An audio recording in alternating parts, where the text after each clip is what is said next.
Good morning, good afternoon, or good night from whenever and wherever you are joining us. I am Cameron Scandal. That is Stephen Treffler. We are the sound. Thank you so much for joining us today. We got a great show. We got a little bit of football. I love Shamokin, baby. Check out that shirt. It's a wonderful shirt. Every time you wear that shirt to the show, I'm just like, it's a handsome man. It brings out the best in you, you know? I was going to say, it brings my whole butt out. Yeah. We got a little bit of football, a little bit of basketball, another installment of everyone's favorite game show, new favorite game show. We've got a good show for you today. Hope you enjoy it. And without further ado, let's get right into it. Our first topic of the day, per usual, we are continuing with our NFL division ranking series. Going into the AFC, I think we're officially done with the NFC, right? I think we did all their teams. Yeah, so we're going back into the AFC. We are doing the AFC North today. Yeah. This one seemed pretty straightforward to rank. A little bit of a discrepancy between our two thoughts, but we got it figured out. So let's start from the bottom, work our way up. Number 4, the Pittsburgh Steelers are one of our home state teams here in Pennsylvania. They were 9-8 last season, the 23rd ranked offense, but the 13th ranked defense. They were also 26th in points per game.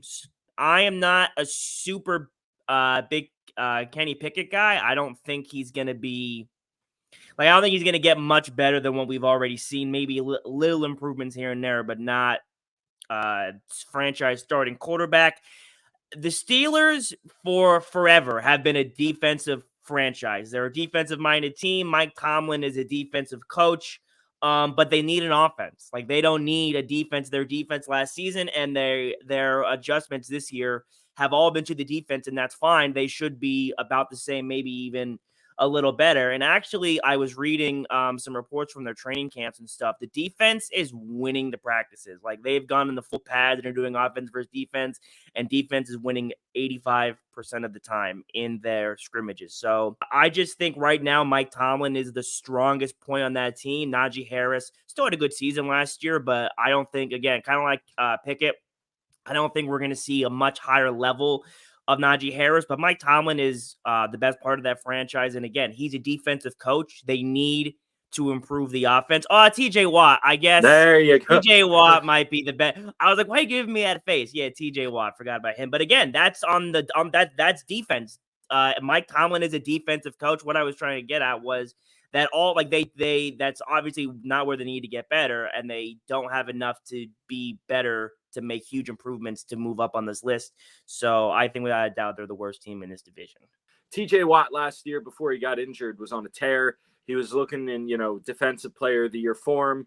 TJ Watt's going to give you, over 15 sacks this season. That's just what he's going to do.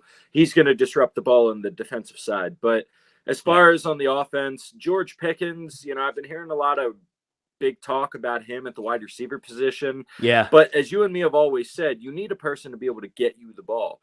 And Kenny Pickett, I've never been a Kenny Pickett guy. I know that Steelers fans love him because he was a Pittsburgh Panthers guy in college. So he's got, that kind of hometown vibe. But when you need your quarterback to win you games, especially in the third best division in football, Kenny Pickett's just not the guy. So Steelers at 4 is just perfect. Number 3, moving up, the Cleveland Browns. 7-10 last season for them, both the 14th ranked offense and defense. My big thing for them is, can Deshaun Watson, he's not going to be what he used to be in Houston. I think we all know that. And I don't even think they really need him to be that guy. Deshaun Watson, when he was in Houston, was arguably top 5, top 7 quarterback in the league. Yeah. So they don't even need that. I have here, if they could have Deshaun Watson be top 12, I think they'll make dramatic improvements from last season. I don't think Cleveland is going to be a team that's going to be able to roll through all their games. They're not going to be able to just come in and out-talent another team. They're going to have to find these small victories and keep building and build momentum and find these little ways to win games. And maybe by the end of the season, like I said, I don't think they're going to be a dramatic improvement, but they should be just a little bit better. They have potential to be a wild card team if they play their cards right. But I don't think they're going to be anything more than that. And again, it's all going to depend on how they handle adversity and how they grow and capitalize on opportunities for this season. There is a big question mark. And as you know, I feel that the head coach is probably the second most important part of a football team, quarterbacks being number one. This is a quote from an article that talking about Kevin Stefanski's outlook and how he's going to perform in the 23 season. Among the biggest criticisms of Stefanski has been his play calling duties and execution, his roster management, his lack of focus on the rest of the team besides the offense, mostly at the quarterback position, as well as his lack of transparency. Now, I don't know about you, Steve, but all of those things seem to be the most important part of the head coaching job. So if he's just literally not able to perform his job well, then really what are we talking about with Cleveland? But again, I think they were just good enough to be better than Pittsburgh, maybe a wild card team, no more than that. But we got them at number 3. I think Pittsburgh and the Browns are going to finish with the exact same record this year. I think they're both going to be sub 500 teams, and I think that the Browns will probably just finish a spot ahead of them because I think the Browns will beat the Steelers when they play them head on this year. So that'll be the tiebreaker. But I really don't see either one of these two teams being that much different than each other. And I think that the reason that the Browns are at 3 is simply because I believe in Deshaun Watson. Like you said, I believe in Deshaun Watson more than I believe in Kenny Pickett. Yeah. I think the Steelers have a better head coach than the Browns, but I think the Browns have a better quarterback than the Steelers. So the Browns at 3 fits. At the number 2 spot, we got the Baltimore Ravens, maybe one of the most anticipated teams to watch this season with the new additions, and Lamar Jackson's a big deal, but should be the second best team in this division. 10-7 last year. They lost to Cincinnati 24-17 in the wild card round, a top 10 defense and a top 20 offense. They need to keep Lamar Jackson happy. And the way to do that is to finally have team success. Lamar has not had any real success, however you define that, since his MVP in 2019. The big thing with Lamar Jackson has been he has no postseason success, or he hasn't proven he can lead you to postseason success. A lot of that has been health. Some of that has been the Ravens not having the proper weapons. They've adjusted that a little bit, adding Odell Beckham Jr. How good is he going to be at this point in his career? I don't really know. I think that signing was a little bit overrated. Odell Beckham Jr. did not play at all last season, and he also played 21 games over the course of 3 years, which is, if you can't do that math, that's 7 games a year. So he's missing more than half the season every single year. And like we said, how impactful is that going to be for Baltimore? But apparently a lot of people within Baltimore are very confident in this team. I've heard they might have a top 5 defense. People are loving Lamar's play since he's been back and say that his energy is good in practice. Again, I think they need to work really hard to keep him healthy and kind of move past the controversy they had in the offseason. But I think they're fine at number 2. Can't be good. They're not good enough to be number 1, unfortunately. No, but I will say this. I think that the Ravens are a dark horse in the AFC. Lamar Jackson, when he's healthy, is the top 5 quarterback in the NFL. Yeah. Lamar Jackson, when he's healthy, is an MVP contender. He was last year before he got hurt. Lamar Jackson is one of those guys that can win you a football game.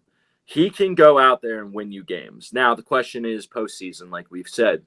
But the Ravens added, I love Zay Flowers, bro. Absolutely love that pickup. He's a speed demon. He's going to be a lot like a Waddle. You know, he's going to be a lot like a Devontae Smith-esque player. He's going to be a really, really good weapon for Lamar. I think J.K. Dobbins is going to have a breakout year for them this year. So, you know, look for these guys that are kind of the, under the radar guys that, a lot of people aren't talking about. Odell might not have played much in the last 3 years, but he's still a formidable wide receiver. He's still a formidable number 1 option for a team. Yeah. And that defense, bro, I'm telling you, if there's a team in the AFC who has a dark horse to actually make a push through the playoffs, that's not one of the 3 teams that we think. I think the Ravens are that team that can really make a push. I wouldn't be surprised at all if they make a conference championship. Oh, yeah.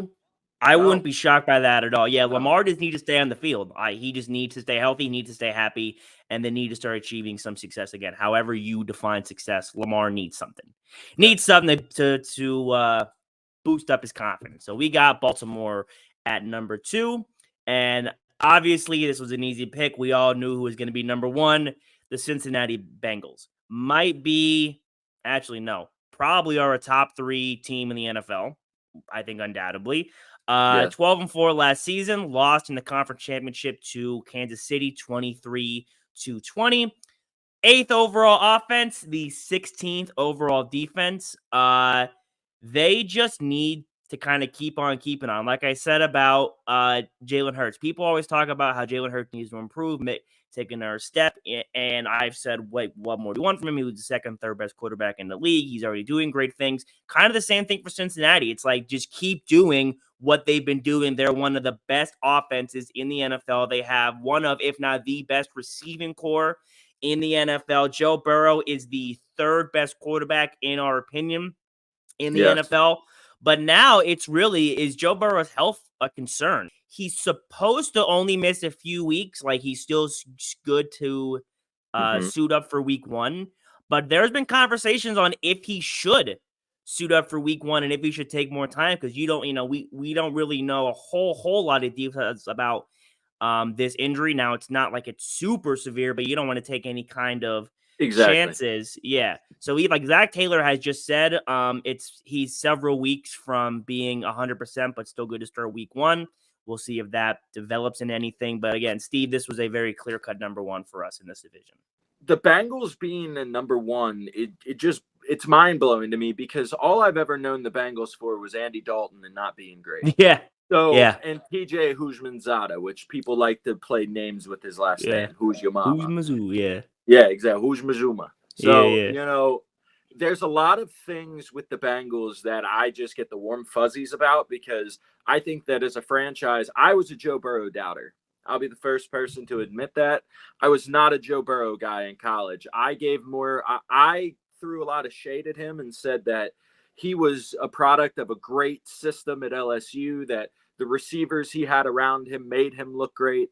Well, and then, the football gods laughed in my face and gave Jamar Chase to Joe Burrow in the NFL. So Joe Burrow, regardless of the injury that he might or may not have, regardless of if he's 70%, he's still top 5 quarterback in the league.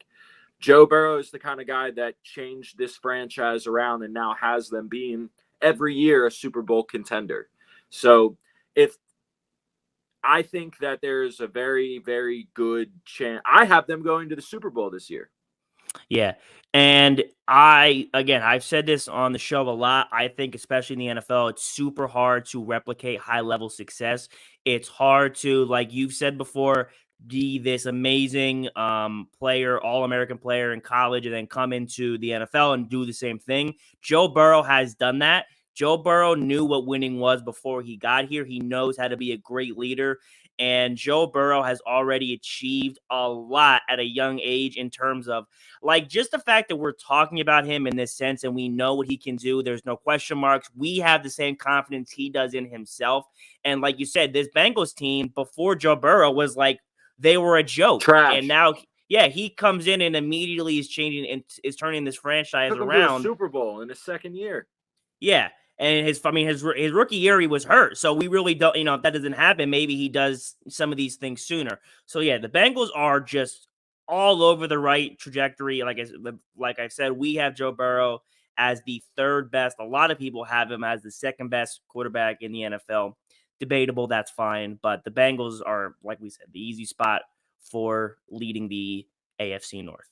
Run it back through you. To run it back to you one more time, we got the Cincinnati Bengals at number 1, the Baltimore Ravens at number 2, the Cleveland Browns at number 3, and the Pittsburgh Steelers at number 4. This was a pretty easy division. I think this is how it's gonna shape out in the regular season, and we'll see. We only got a few teams left in this series before. That's it. We only got 2 divisions left. Wow. AFC East and then the Chiefs division. We're doing good. This has been your AFC North in our division ranking series. Hope you All enjoy. right.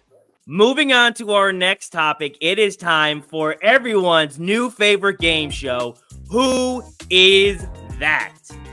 Who Is That is a brand new game where Steve and I give each other clues to try and guess the former or current NFL or NBA player, or maybe a player from another team. We'll see how this game continues. Right now, the score is 9-4, Steve having 9 and me having 4. We are going on to me giving Steve clues to guess his. If you missed last episode, I got Steve's first player, Rajon Rondo, in one guess. Rajon Rondo.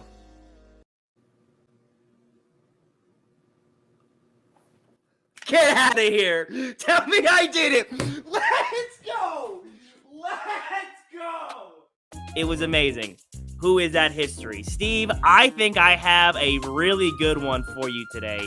I'm going to make you work, but I believe in you. Okay. Are you ready to play? Who is that? Yes. Here we go. Your first clue. He was the 35th overall pick in 2002, and in that same year, he made the second team for All-Rookie.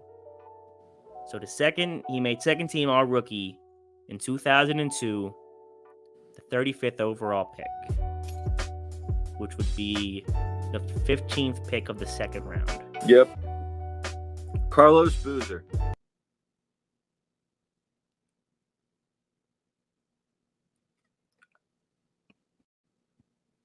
It is Carlos Boozer.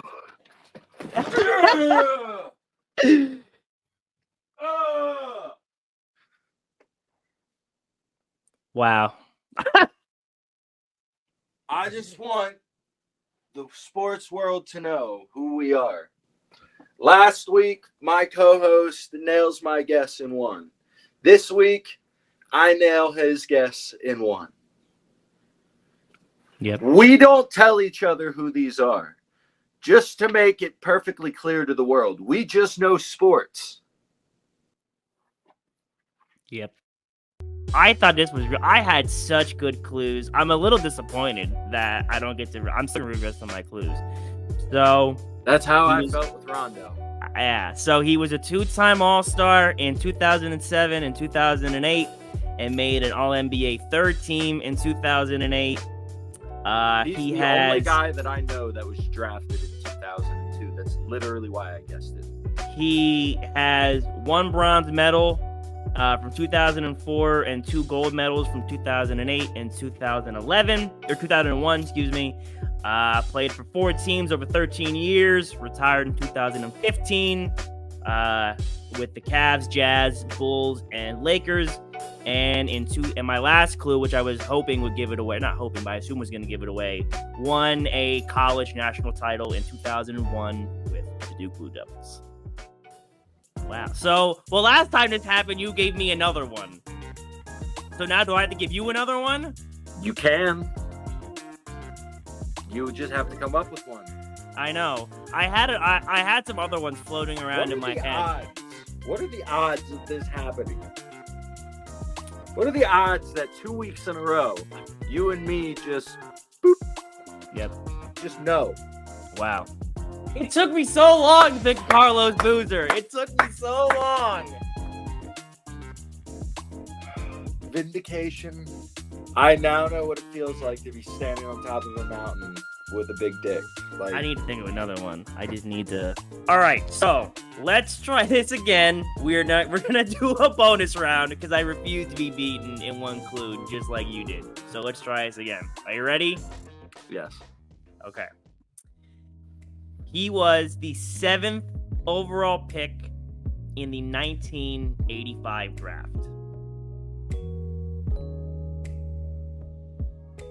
Patrick Ewing. It is not Patrick Ewing. That's a good guess, though. I actually really enjoy that guess. Clue number 2. He was a 5-time All-Star in his career, but all his All-Stars were 5 years straight from 1989 to 1993. Dennis Rodman. Incorrect. Clue number 3. Won an Olympic gold medal in 1984. Also won the John Wooden Award in 1985, meaning he was the best collegiate player of that year. I don't know if the college will give it away. I didn't know he went to this college, but I feel like if I say it, you may or may not know, because I don't know if you know this or not. I'm just going to keep it to myself. What year did he win his Olympic medal again? His gold medal? 1984. So he was in college when he was on the Olympic national team. Because he won the Wooden Award his senior year. Yep. That's what they used to do, is to have one college kid on the team. Yeah. Mm-hmm. And that was the year prior to the Dream Team. That was the Olympics prior. Well, it was 2 Olympics prior, actually. Because there was 88 and then it was 92. So it would have had to be... And then you said from 89 to 93, he won 5 straight All-Stars. Yep. So it took him a little while to get Steve Kerr. Is not Steve Kerr. Clue number 4. He played for 2 teams only over a 16-year career. Would you like the 2 teams, or do you want to try to get it by yourself? You want the 2 teams? Yeah. The 2 teams were the Indiana Pacers and the Golden State Warriors. It wasn't Reggie Miller, was it? I don't know. Is that your guess? Yeah. It was not Reggie Miller. I think Reggie Miller actually only played for the Pacers. Yeah, I knew he played 18 seasons with the Pacers. I just didn't know if he played an extra season or 2 with the Warriors. Do you want your final clue, or do you want to keep thinking before you get there? Yeah, I'll take my clue. All right. He was a part of the 1992 Olympic Dream Team. He was on the roster, not as a college player, obviously, was a well-deserving candidate for that team. And it wasn't Christian Laettner. He played for a lot more than 2. He did play for the Dream Team, though, but that's when he was in college. He was the one kid they brought along. College did he play for? The player? St. John's. That school is like small enough that I didn't know because it's such a weird school that it would give it away. But I didn't know if you knew that or not. I didn't know that's where he played. This is something I've read while I was trying to find the clues that can give you a little bonus hint that won't really give anything away. He set the record for the highest free throw percentage by a rookie in the rookie season. I don't know if that was ever broken since then, but he broke the record when he was a rookie, or he set the record when he was a rookie. I got no clue. You got nothing? Mm-mm. Those are the most interesting and noteworthy things that have happened in his career. I have no idea then. It's not Christian Laettner because he definitely didn't play for St. John's, but he would have been a good guess had I not known that. He was on both Dream Teams. Yeah, I got nothing. Chris Mullin. Chris Mullin. Of course it was. Of course it was Chris Mullin. That was a good one. I could have said, I don't know how helpful this would have been. I could have said he was white. That would have narrowed it down. I knew. Yeah. When you said he had the best free throw percentage as a rookie, I knew he was white because that's just a thing from the that didn't surprise me. I tried. It's someone I thought was good enough. Yeah. So I don't remember. I wasn't counting your guesses. There's that many guys that played for St. John's that were that good. So that's somebody that eluded me.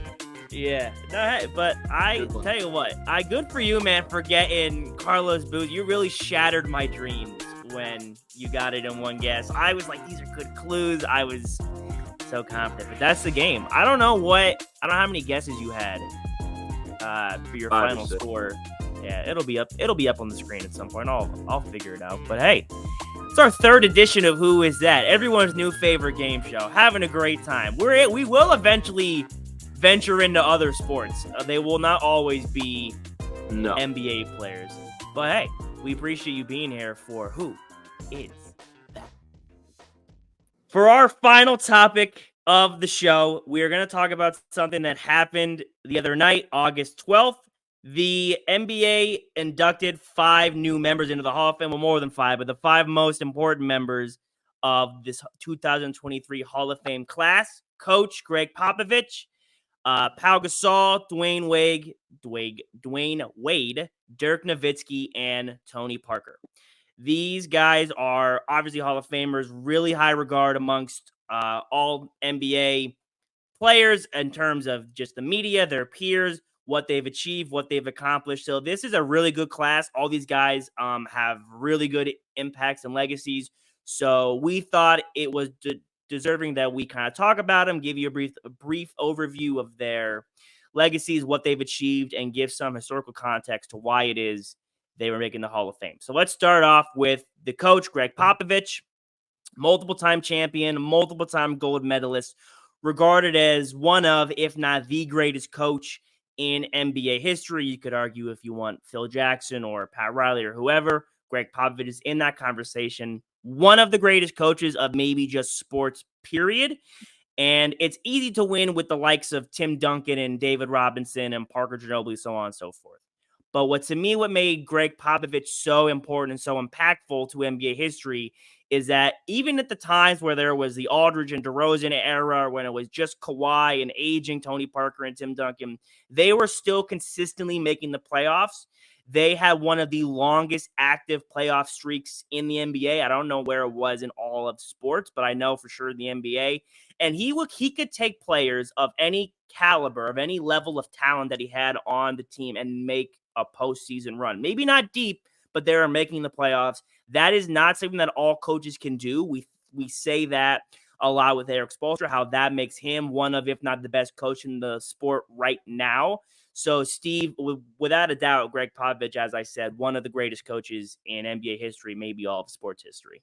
To me, Greg Popovich is cemented, if not the best, the second best basketball head coach of all time. I'm putting Phil Jackson up, but that's for another debate.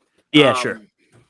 But Greg Popovich, and now he's got an opportunity to do it with Victor Wembanyama. You know, he did it with Tim Duncan, David Robinson, Tim Duncan.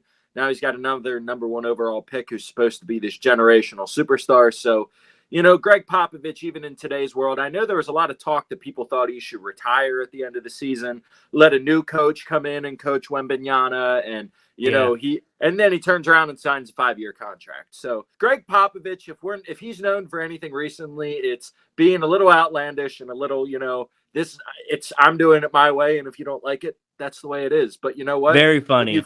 When you've won 5 championships and had the success that he's had over the last 3 decades, you can do that and get away with it. So, Greg Popovich, congratulations to you, sir.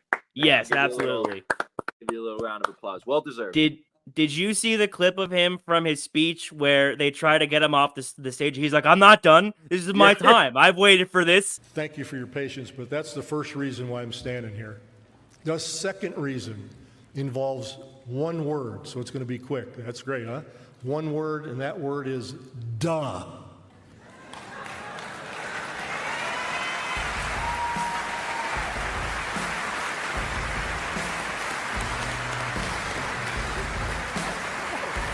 I'm not done.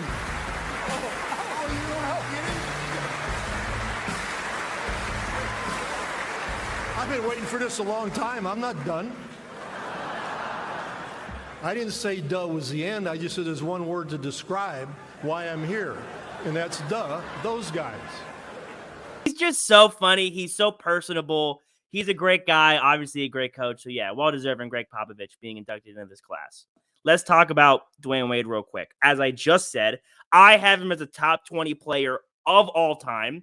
I maybe for cemented top 25, if you wanted to say whether he's top 20 or not, fine. Cemented top 25 player, 3-time champion, a 13-time All-Star, 3-time All-Defense, a Finals MVP, and an 8-time All-Star with 2 of those, or an 8-time All-NBA, with 2 of those being first team. To me, what makes Dwayne Wade so important, and what a lot of people don't think about when they think of Dwayne Wade, is that he stepped up when it mattered the most. He was someone that when the lights are brightest, you need a comeback, you need points, you need a leader, you need someone who knows how to win and get it done. That is Dwayne Wade. He did it at Marquette. He did it in the NBA. He was taking a team. He was drafted in 2003. By 2006, was the best player on a champion. Like, he was overshadowed by LeBron and Carmelo for a lot of it, but Wade was an easy 30-plus per game scorer. Late into his career, he was still leading teams, was still the go-to guy for a lot of this stuff. And what I respect about Dwayne Wade a lot is that he went out on his own terms. He could have kept playing when he retired, but his body was still in great shape. But he's like, I want to go out while I still can, now while I'm deteriorating, like Dirk, his Hall of Fame class member, did. But Dwayne Wade, in my opinion, one of the greatest players to never win an MVP. And I think he is the third greatest shooting guard ever. And again, well deserving to be in this Hall of Fame class. He taught LeBron how to win. He helped him mature. He helped teach him how to lead a team. And I think that, anybody who knows basketball can directly attribute that success to Dwayne Wade. Yes. And the second thing is, and I think you know this, I think I've sent this to you, but he has the most blocks for any player under 6'4". Yeah. So not only was he impactful on the offensive end, but defensively, Dwayne Wade was a problem. Yeah. Dwayne Wade had one of the greatest pump fakes of all time. On the offensive side, Dwayne Wade had one of the greatest, he was one of the best defenders under 6'4". People can say whatever they want about him off the court and how he decides to parent his children. But at the end of the day, he loves his children, he loves his wife, and he loved basketball just the same. So congratulations to Dwayne Wade. Yep. Good job, Dwayne Wade, the Flash. Moving on to his contemporary, someone who had a lot of battles with Dwayne Wade, Dirk Nowitzki. A lot of battles with the former Dallas Maverick. So a one-time champion, a 14-time All-Star, like Wade, one Finals MVP, has a regular season MVP in 2007, and a 12-time All-NBA team finisher, 4 of those being first teams. Dirk Nowitzki is also the 6th all-time leading scorer in NBA history. And Dirk Nowitzki, I feel like he's people either think he is underrated or overrated in terms of his career and where he ranks all time. I have him as the 22nd greatest player all time. I think Dirk Nowitzki is one of those guys who doesn't get brought up in this conversation, but looking at his career, it's obvious. He carried teams that had very minimal talent. When you talk about guys who know how to carry a team and just kind of never always got a fair shake because of the other overwhelming talent on other teams. And he was in an era out in the West with the Lakers and the Spurs were just winning all the time. It was hard. And like I mentioned, as his game did not age very well. He was not a very good older player. He probably could have retired 3 years sooner than he did. Dirk Nowitzki is one of my favorite players ever. He revolutionized the game of basketball. He literally created the swing 4. Yeah. What we see in today's basketball of 4s, or taller players being able to play outside the perimeter, that didn't exist before Dirk Nowitzki came into the league. He came in and showed that 7-footers are not just bigs. He came in and showed that you can be an all-around player at 7 foot. Dirk Nowitzki is the greatest basketball player from his home country of Germany ever. Yeah. Yep. And you'll see that with Powell, and you'll see that with Tony Parker as well. They are the best basketball players from their home countries, Spain and France. There are no other basketball players from Germany, Spain, and France that are better than Dirk Nowitzki, Pau Gasol, and Tony Parker. They put a statue, a massive monument of Dirk Nowitzki outside Dallas. So congratulations, Dirk Nowitzki. Well deserved.